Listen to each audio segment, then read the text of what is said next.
কোরআন শুনতে ভালো লাগে, কোরআন জানতে ভালো লাগে, কোরআন শুনতে ভালো লাগে, কোরআন জানতে ভালো লাগে, কোরআন পড়তে ভালো লাগে, কোরআন মানতে ভালো লাগে না। ঠিক না? কোরআন শুনতে ভালো লাগে, কোরআন জানতে ভালো লাগে, কোরআন পড়তে ভালো লাগে, কোরআন জানতে ভালো লাগে, কোরআন শুনতে ভালো লাগে, কোরআন জানতে ভালো লাগে, কোরআন পড়তে ভালো লাগে, কোরআন মানতে ভালো লাগে না। নামাজেতে পড়লে কোরআন মনটা শীতল হয়, কারির তেলাওয়াত শুনিলে প্রাণ জুড়িয়ে যায়। সেই কোরআনের ব্যাখ্যা দিলে কলিজাতে আগুন জ্বলে, কথা কয় না? সেই কোরআনের ব্যাখ্যা দিলে কলিজার মধ্যে আগুন জ্বলে, বিরোধিতাও চলে কেন তা জানি না।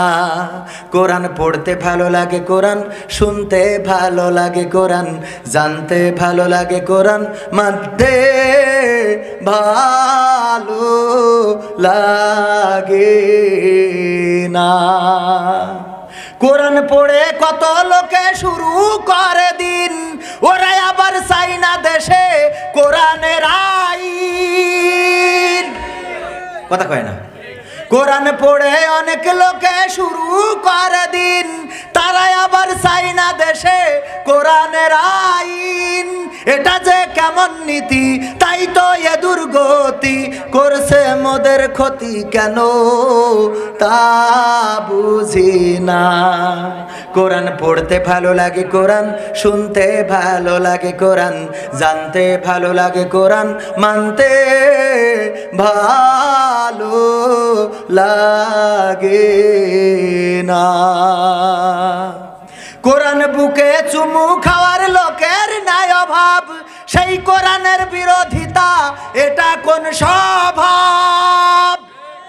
কোরআন বুকে চুমু খাওয়ার লোকের নাই অভাব, সেই কোরআনের বিরোধিতা এটা কোন স্বভাব? মানবা সুবিধা মতো তাই এই বুকে ক্ষত, মানবা সুবিধা মতো তাই এই বুকে ক্ষত, দেখলে এমন কিছু সইতে পারি না। কোরআন পড়তে ভালো লাগে, কোরআন শুনতে ভালো লাগে, কোরআন জানতে ভালো লাগে, কোরআন মানতে ভালো লাগে। কোরআন পড়তে ভালো লাগে, শুনতেও ভালো লাগে, মানতে যে ভালো লাগে না তার প্রমাণ আমি যদি দিই, এই যে পিএইচপি আরাবিয়ান হর্স মার্স এসব কি কি কোরআনের প্রতিযোগিতা হয় না রমজানে, প্রধান অতিথি হইল মিশা সওদাগর, কথা কয় না? প্রধান অতিথি কিডা? আর সেকেন্ড অতিথি হইল শাকিব খান। আর এই বছর পরিমণির যে জনপ্রিয়তা, তাতে মনে হয় থার্ড অতিথি এইবার পরিমণি হবে।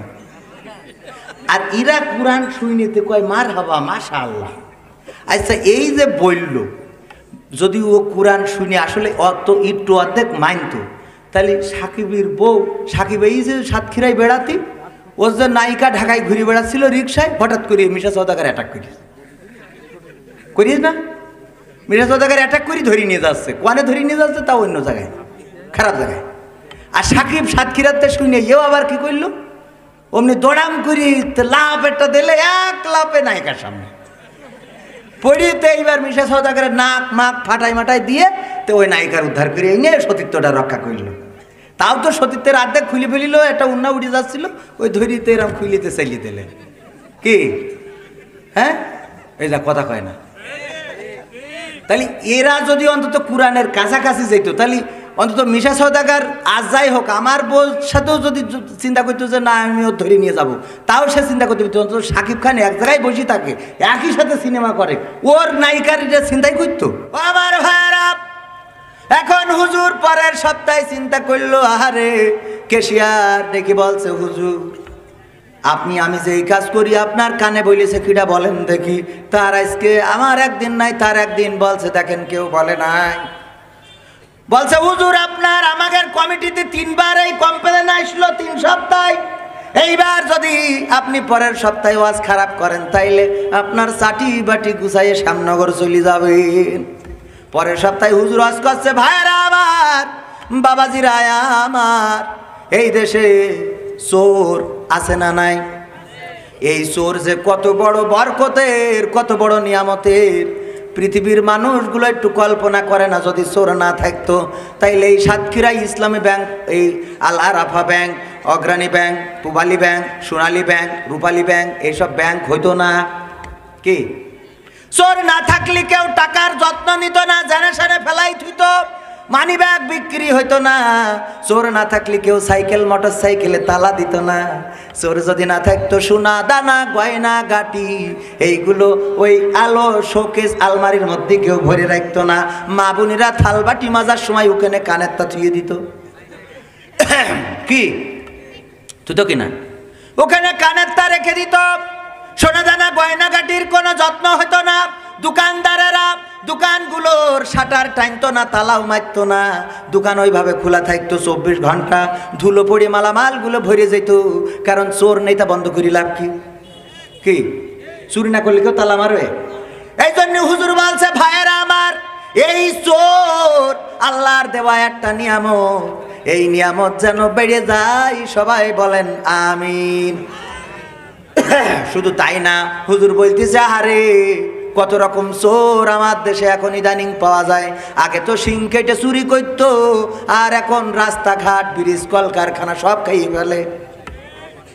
ব্রিজের রডগুলো মেরি দেওয়া শেষ, ওখানে দিয়েছে বাঁশ।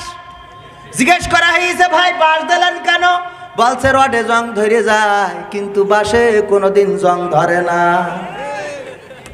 কি এই জন্যে যেভাবে চোর বেড়ে গেছে, মন বলে সেই দিন বেশি দূরে নয়, যেই দিন গোটা বাংলাদেশের ঘরে ঘরে আনাসে কানাসে চোর ভরে যাবে। সবাই বলেন সুবহানাল্লাহ। কমিটি ডেকে বলছে, হুজুরি কিনা আসেন। হুজুর, আরে হুজুর কত সুন্দর আওয়াজ আজকে শোনালেন, সারাটা জীবন হুজুরের আওয়াজ করলো, কিন্তু কেউ চোর যে একটা নিয়ামত এইটা কোনোদিন কেউ মুখ দিয়ে স্বীকার করল না। কত সুন্দর হুজুর আওয়াজ করলেন, বেতন কত? 5,000 টাকা, যান 10,000 টাকা বেতন, আর আপনার কিয়ামত পর্যন্ত ইমামতি পার্মানেন্ট করে দিলাম।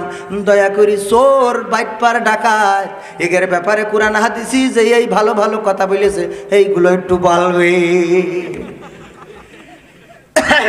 এখন চোরের বিরুদ্ধে কথা বললে কোনো চোরের পক্ষে কথা বললে কোনো সমস্যা নাই, কথা কয় না।